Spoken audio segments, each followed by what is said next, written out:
Spoštovane gledalke, spoštovani gledalci, lepo pozdravljeni. Tokrat smo se odločili, da voditelje parlamentarnih strank ne bomo spraševali mi novinarji, temveč ljudje iz različnih družbenih skupin. Njihova vprašanja so neposredna, iskrena, brez olepševanj. Takšna, kot jih slišimo doma, na ulici, v službi. Danes je z nami gospod Janez Janša. Lepo pozdravljeni. To je lep, prijazen pozdrav vsem gledalkam in gledalcem BKTV. Vesel sem, da lahko pokrenjam z vami. No, pa kar začnimo. Prisluhnimo tem vprašanjam ljudi in pa tudi ne nazadnje zagotovo zanimivim odgovorom. Zakaj se politiki toliko kregate na Twitterju in ne probate najti skupno rešitev? Torej, demokracija predpostavlja, da se priznavajo različna mnenja ljudi, ker smo različni, imamo različne interese, da se ta mnenja lahko javno izražajo, potem pa imamo parlament, ker se ta mnenja usklajujejo in kjer, če niso usklajeno, odloči večina. Kaj bi svetovali mladim glede aktivnosti v politiki? Kdaj je pravi čas, da vstopiš v politiko? Pravi čas za vstop v politiko je tisti trenutek, ko veš, kaj ta pojem sploh pomeni. Ko spoznaš, da je politika pravzaprav vse in da še vedno velja tisti stavek grškega filozofa, ko je dejal, da če se s politiko ne ukvarjajo pametni ljudje, so obsojeni na to, da jim vladajo idioti. Maribor je izgubil zlato lisico. Nima sodobne športne infrastrukture in rezultati padajo.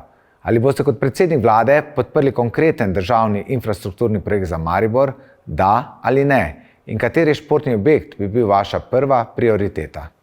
Zdaj zadnje veliko vlaganje v Maribor, mislim, da je bil stadion v našem mandatu. Večina športnih objektov v Mariboru potrebuje obnovo, dograditev. Zdaj, kaj je pa tisto najpomembnejše, pa morajo odločiti Mariborčani. Pa ne se vedno zanašati na državo, izvolite tudi kakšnega župana, ki bo sposoben, tako kot je bil gospod Kangler, postavljati interese Maribora v ospredje in se bodo stvari hitreje gibale. Kaj je za vas butični turizem? Ali bi ga bilo treba v Sloveniji bolj razvijati? In pa ali vidite, da bi bilo treba bolj razvijati turizem na kmetijah? In ali bi si zaslužili kmeti kakršenkoli razpis vezan na razširitev turističnih dejavnosti na svojih kmetijah? Torej, vse to bi bilo potrebno, ne smemo pa tega pričakovati od neke države, da bo država razvijala butični turizem ali da bo občina razvijala butični turizem.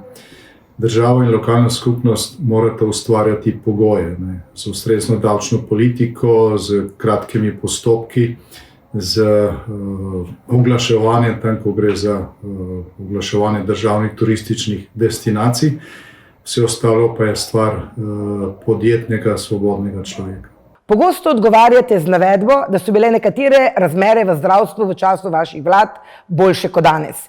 Vendar vemo, da vzroki in posledice v sistemih, kot je na primer zdravstvo, niso nujno časovno povezane, torej pokaže se razlika med vzrokom in posledico in učinki pokažejo šele čez nekaj let.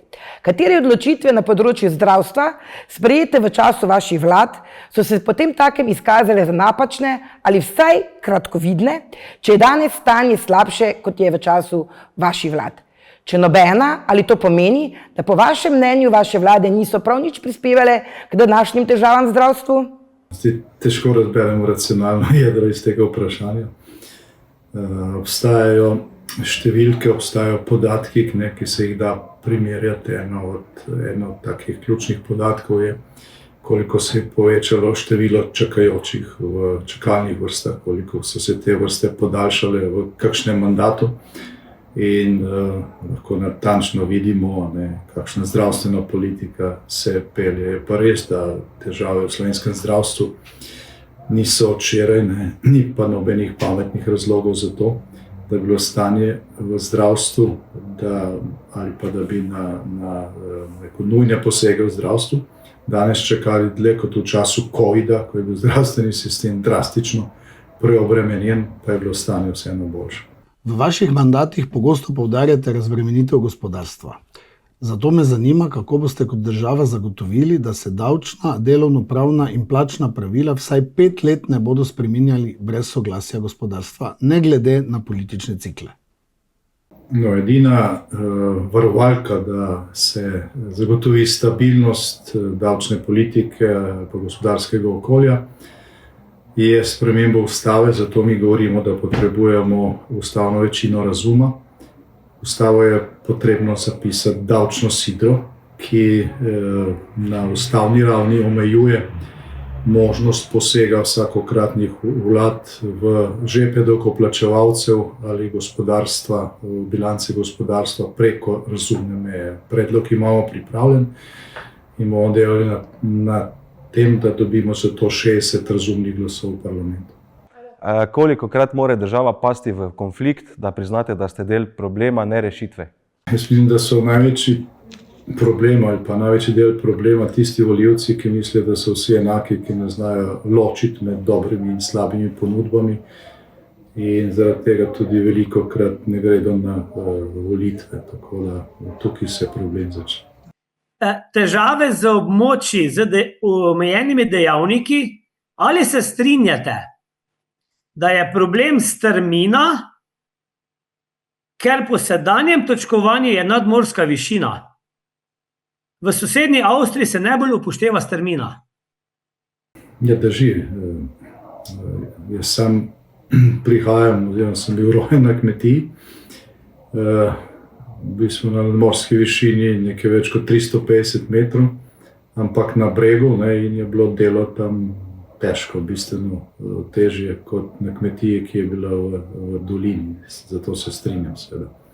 Nadmorska višina ni izključni kriterij in je to treba popraviti. Zakaj bi vam državljani zaupali vodenje države, ko se ob vsaki kritični odzovete z napadi, teorijami zarote in obračunavanjem z drugače mislečimi namesto argumentov in odgovornostjo? To so neke fraze, ki jih običajno izgovarjajo tisti, ki za temi frazami skrivajo slabe rezultate svojega dela in praznino svojih programov ali pa ponudbe za naprej. Pa potem na vsako kritiko, ki prihaja z opozicije, razglasijo za teorijo zarote. Gospod Janez Janša, če vas tako ob koncu vprašam, katero vprašanje od teh, na katere ste sedaj odgovorili, vam je bilo najbolj težko? Težkih vprašanj v tem sklopu ni bilo. Od jeseni, od začetka jeseni, od septembra lanskega leta delamo koalicijo z volivci. Bili smo na številnih tribunah, govorili smo s 1000 ljudi, odgovarjali na stotine, na tisoče vprašanj. Bile so mnogo težje od teh tudi, tako da škodega. Gospod Janša, najlepša hvala za sodelovanje. Torej, hvala za vaše vprašanje. Je bolj prijetno odgovarjati na nje kot v kakšnih studijih osrednjih televizij, kjer so običajno manj vsebinska vprašanja. Torej, razmislite v teh tednih do volitev in ko boste šli glasovati, vzemite s sabo zdravo kmečko pamet. Hvala seveda tudi vam, drage gledalke in gledalci, da ste bili v naši družbi. Lep večer še naprej.